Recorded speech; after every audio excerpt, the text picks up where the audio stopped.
Mutton எடுத்திங்கன்னா ஒரே மாதிரி டேஸ்ட் செய்யாமல் இந்த மாதிரி செஞ்சு பாருங்கள். மட்டன் சுக்கா வந்து சூப்பராக இருக்கும். வாங்க குக்கிங் ஸ்டார்ட் பண்ணலாம். ஒரு குக்கர் எடுத்து வச்சுருக்கேன்.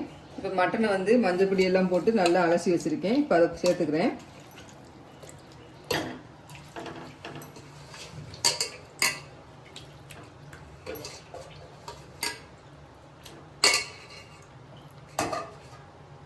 இப்போ வந்து அடுப்பு ஆன் பண்ணிவிட்டு அதில் வந்து ஒரு இலை கோல் கரம் மசாலா போடுறோம், ஒரு பிரிஞ்சி இலை போடுறேன், ஒரு கிராம்பு, கொஞ்சோண்டு கல்பாசி, ஒரு ஏலக்காய், ஒரு பட்டை, ஒரு பச்சை மிளகாய் வந்து கட் பண்ணி வச்சுருந்தேன், அதையும் சேர்த்துக்கிறேன். இஞ்சி பூண்டு பேஸ்ட்டு பாதி வந்து இப்போ கொஞ்சோண்டு சேர்த்தா போதும். மீதி வந்து வெங்காயம்லாம் வதக்கு இந்த கிரேவி செய்யும்போது போட்டுக்கலாம்.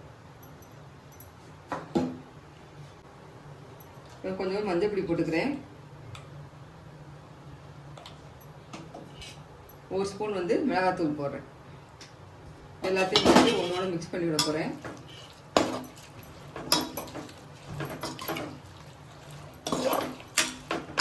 மிக்ஸ் பண்ணி விட்டுட்டு தண்ணி வந்து கொஞ்சமாக ஊற்றினா போதும். மட்டன்லேயே தண்ணி விடும், அதனால் ஒரு 1/2 கிளாஸ் தண்ணி வந்து ஊற்றி வேக வைக்க போகிறேன். இப்போ இது குயிக்காக செஞ்சிடலாம், டேஸ்ட் நல்லாயிருக்கும்.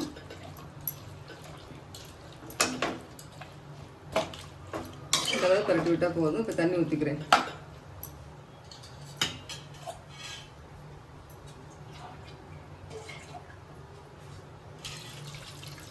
தண்ணி இந்த அளவு ஊற்றினா போதும்.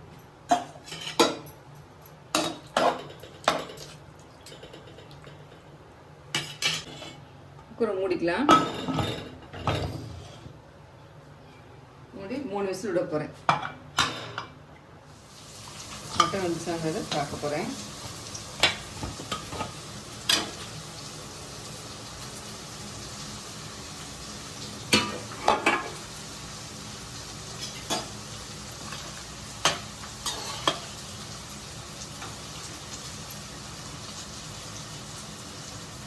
இந்த அளவு இருந்தால் போதும். நம்ம மிளகாப்பொடி எல்லாம் போட்டு கிரேவி வைக்கும்போது கரெக்டாக இருக்கும். ஒரு கடாயை எடுத்து வச்சுருக்கேன். அதை பற்ற வச்சுக்கிட்டு நல்லெண்ணெய் ஊற்றி தாளிங்க. மட்டன் நல்லெண்ணெய் ஊற்றினா நல்லாயிருக்கும். எண்ணெய் கூட கொஞ்சமே ஊற்றிக்கலாம்.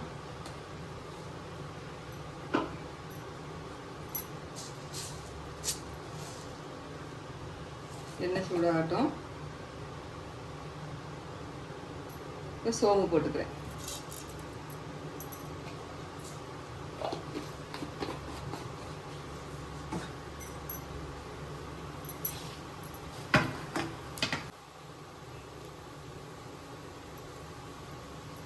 இது வெங்காயம் கருவேப்பிலையும் பால் சேர்த்துக்கிறேன்.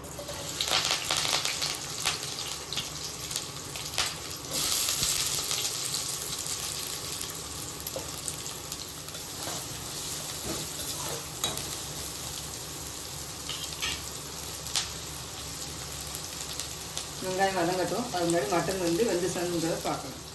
வெங்காயம் வந்து இந்த அளவுக்கு பொன்னரமாக வதங்கிடுச்சு. இஞ்சி பூண்டு வந்து முதல் காரி வேகும்போது கொஞ்சம் போட்டோம், இப்போ கொஞ்சம் போட்டுக்கலாம்.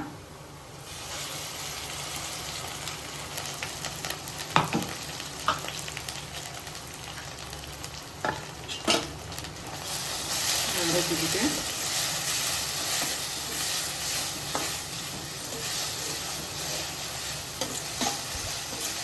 இந்த வதங்கினா போதும். இப்போ தக்காளி சேர்த்துக்கிறேன். ஒரு தக்காளி கட் பண்ணி வச்சுருந்தேன், அதை சேர்த்துக்கிறேன்.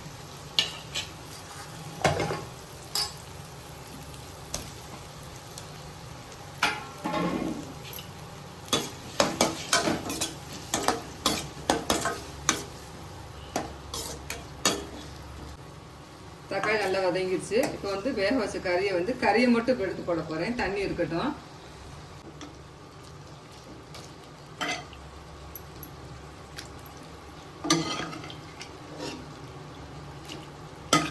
தண்ணி வந்து இந்த மிளகா பொடியெல்லாம் போட்டு பரட்ட பிறகு ஊற்றிக்கலாம்.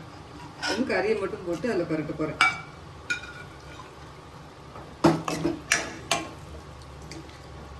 கறி வேகும்போது 1/2 ஸ்பூன் போட்டேன். இப்போ கொஞ்சோண்டு போட்டுக்கிறேன் மிளகா பொடி. மல்லித்தூள் கொஞ்சம் போட்டுக்கலாம்.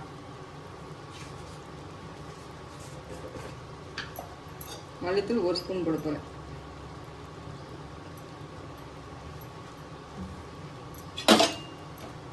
போட்டு நல்லா கிண்டி விட்டுட்டு மிளகாப்பொடி மல்லித்தூள் இதெல்லாம் எல்லா கறியிலும் படுற மாதிரி நல்லா மிக்ஸ் பண்ணி விடுங்க.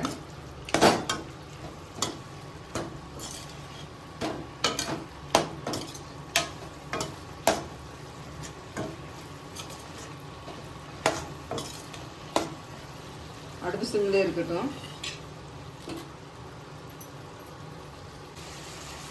போட்ட மிளகாப்பொடி மல்லித்தூள் எல்லாம் வந்து எல்லா கறியிலும் எல்லாம் மிக்ஸ் ஆகிடுச்சு. இப்போ வேக வச்ச தண்ணியை வந்து பாதியை வந்து இப்போ ஊற்றிக்கிறேன்.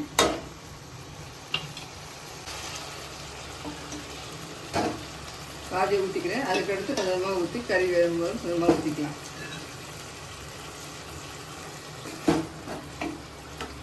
இப்போ கறி நல்லா வந்துருச்சு. நான் இப்போ தான் உப்பு போடுறேன். உப்பு போட்டுக்கலாம். தண்ணி எனக்கு தேவைப்பட்டுச்சு. அதனால் இது தண்ணியெல்லாம் ஊற்றி நல்லா வேக வச்சிட்டேன். இன்னொரு 5 நிமிஷத்தில் மட்டன் சுக்கா வந்து ரெடி ஆயிடும்.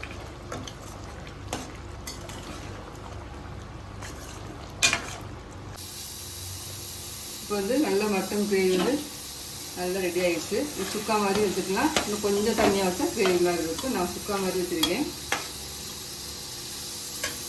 மல்லியில் போட்டு சேக்க பார்த்து